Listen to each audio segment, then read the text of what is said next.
All right, in this video, we are going to talk about the basics of probability. Okay, so first off is an experiment, and that is defined as an action or procedure that can be repeated and has a well-defined set of outcomes. Okay, and it has to be somewhat random. In other words, you can't predict with certainty what the outcome will be. Okay, so we're not talking about like a lab experiment or something like that, although I guess you could rephrase or state some experiment from a science in terms of this. You certainly could, but we're talking about like very basic things here. So some examples of experiments that we'll be talking about: you flip a coin and see if it comes up heads or tails.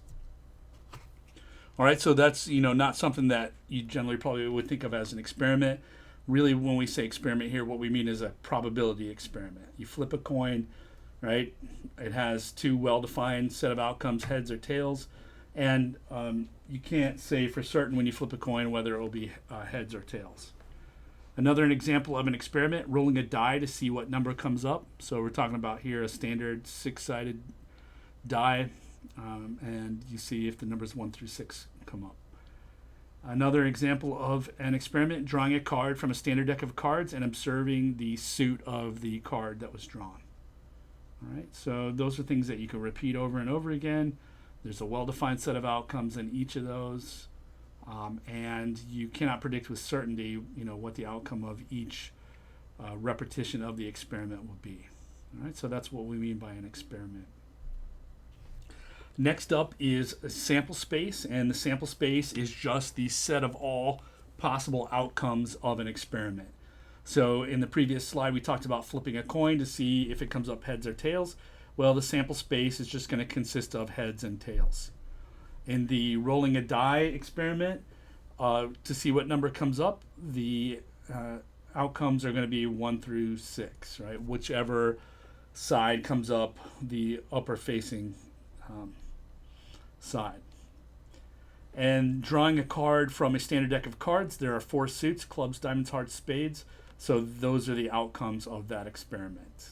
Okay, and so the sample space would be the set of those things: clubs, diamonds, hearts, and spades. Okay, so the set of all possible outcomes of an experiment.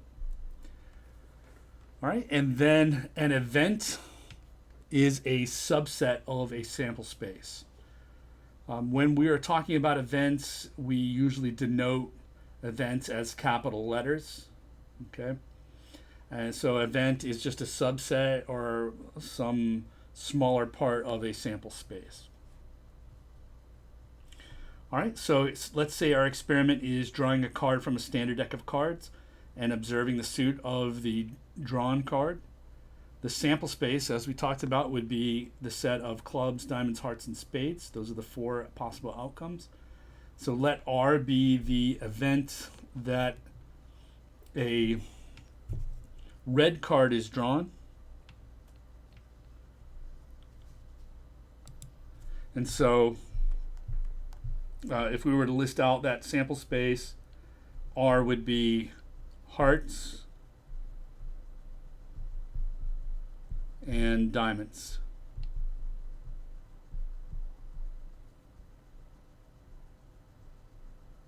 Like so. Okay. So that would be a subset, right, of the sample space, a smaller part of the sample space. Oops, wrong set of slides. Smaller part of the sample space. Okay. All right, and the next example of an event is rolling a die. The experiment is rolling a die to see what number comes up, and we're talking about a standard die here. So the possible outcomes are 1 through 6. That's your sample space. And so we want to look at the event A, and A is the event that the die comes up as an odd number. All right, so what we would do is just go through our sample space and list all of the odd numbers in there, right? So it would be 1, 3, and 5. So there is our subset of the sample space.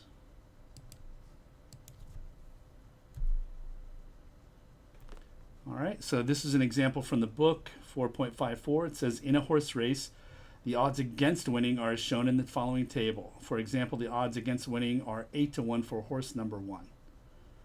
Okay, so it starts talking about odds, which are related to probabilities, but we don't really need to worry about the odds here. They just want us to list the events here. So first off, A is the event that one of the top favorite 2 horses wins.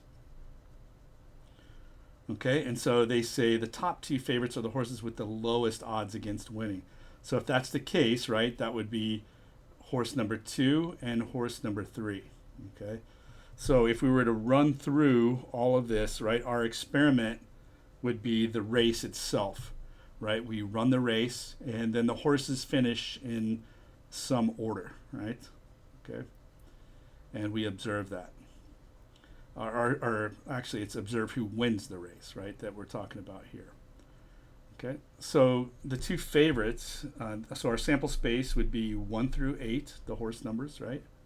Horse number 1 wins, horse number 2 wins, horse 3 wins, all the way out to horse number 8 wins. So that's our sample space. And then A would be the event that one of the top 2 favorite wins, and those, they tell us that's the ones with the lowest odds. So that's horse number 3 and horse number 4. So that would be the event, and so we would just kind of write that out like so. So that would be the event A. Event B is the event that the horse's number is above 5, right? So that would be above 5 would be 6, 7, and 8, right?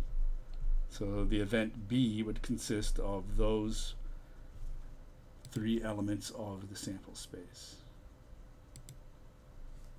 All right, event C is the event that the winning horse's number is at most 3.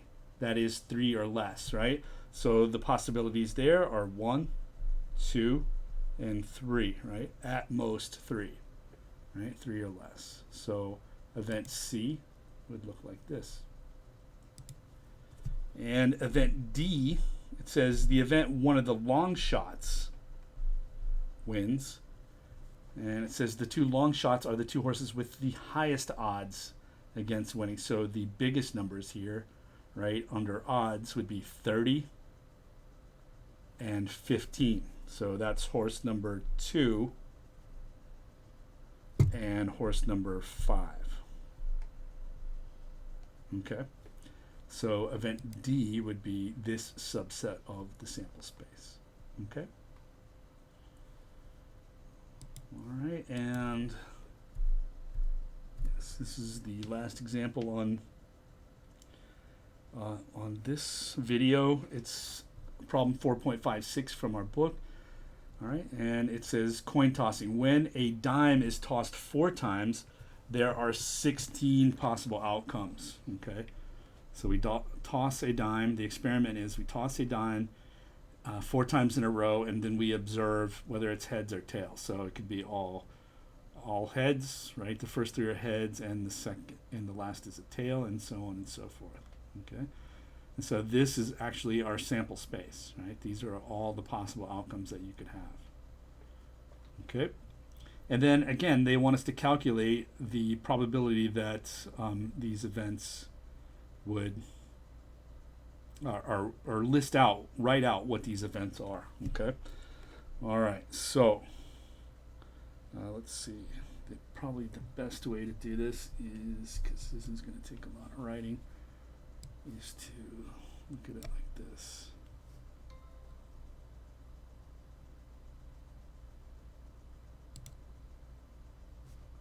So I can just mark right on here. Okay, so A is the event that exactly 2 heads are tossed. Okay, so I would just look for outcomes where I had exactly 2 heads. So this one here, this has 3 heads, this has 2 heads, 2 heads, 2 heads, 2 heads here,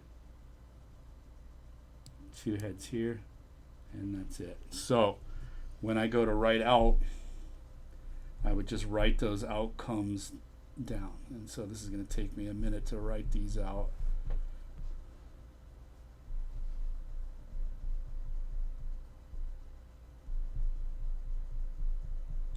So they want to know exactly what the sample space or the event consists of. So I just write all those down.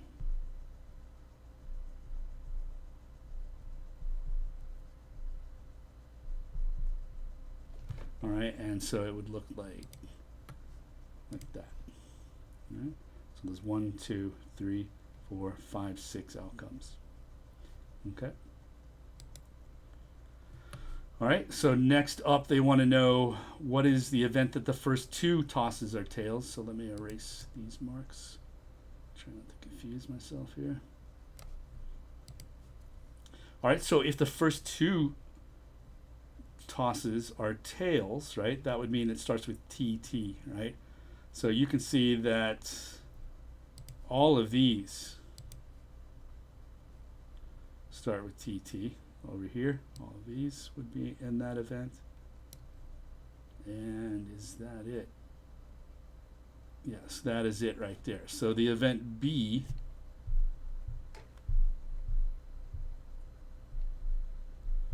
would be the set of all elements of the sample space that are in that column.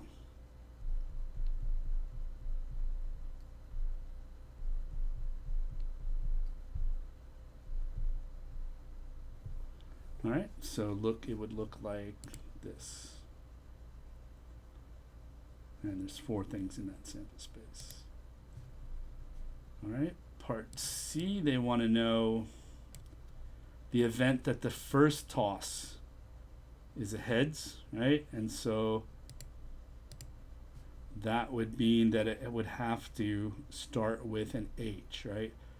So that would be all of these here on this half.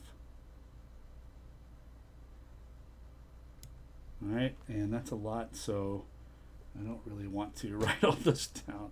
It will take me a while. So, but it would look exactly, you know, how I had that before. So it would start with all 4 heads, right, and go all the way out to heads, tails, tails, tails, like so. So all of these over here. So I'm just gonna take the easy way out and write it like this, okay? Not that that's really good practice, right? Because we will see that for a lot of the problems that we are going to do, right, if you know exactly what your event is, right, then it's really, really easy to calculate probabilities. The next best thing to knowing exactly what your the elements in your event are, listing them out, is knowing how many are in there, okay, for most of the problems that we'll do. And so so you counting it up is a lot easier here. So there are 8 of these in this event. Half, right, of the possible outcomes will have a head as the first toss. All right, and then the last one is what is the D is the event that all 4 tosses come up the same, and there's only going to be 2 of those, right? Either all heads or all tails, right? So that's an easy one to write out. The event D is just all 4 heads or all 4 tails. All right, and that is it. So here we have just talked about how if you know the sample space completely, right, and you then it's pretty straightforward to write down the event, right, because you can just check each one of those elements of your sample space and see if they are in the event or not. And already here we've seen one of the issues is that when you have a lot of things in your sample space, then it's going to get next to impossible, right, to write all those things down.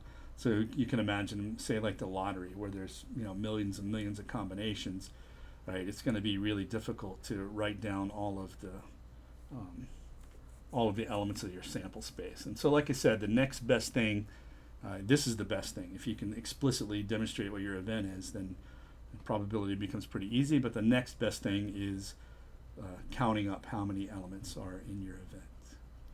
All right, so I think we're going to stop there on this one. Yes, we're going to stop there, and then we will start talking about different combinations of events.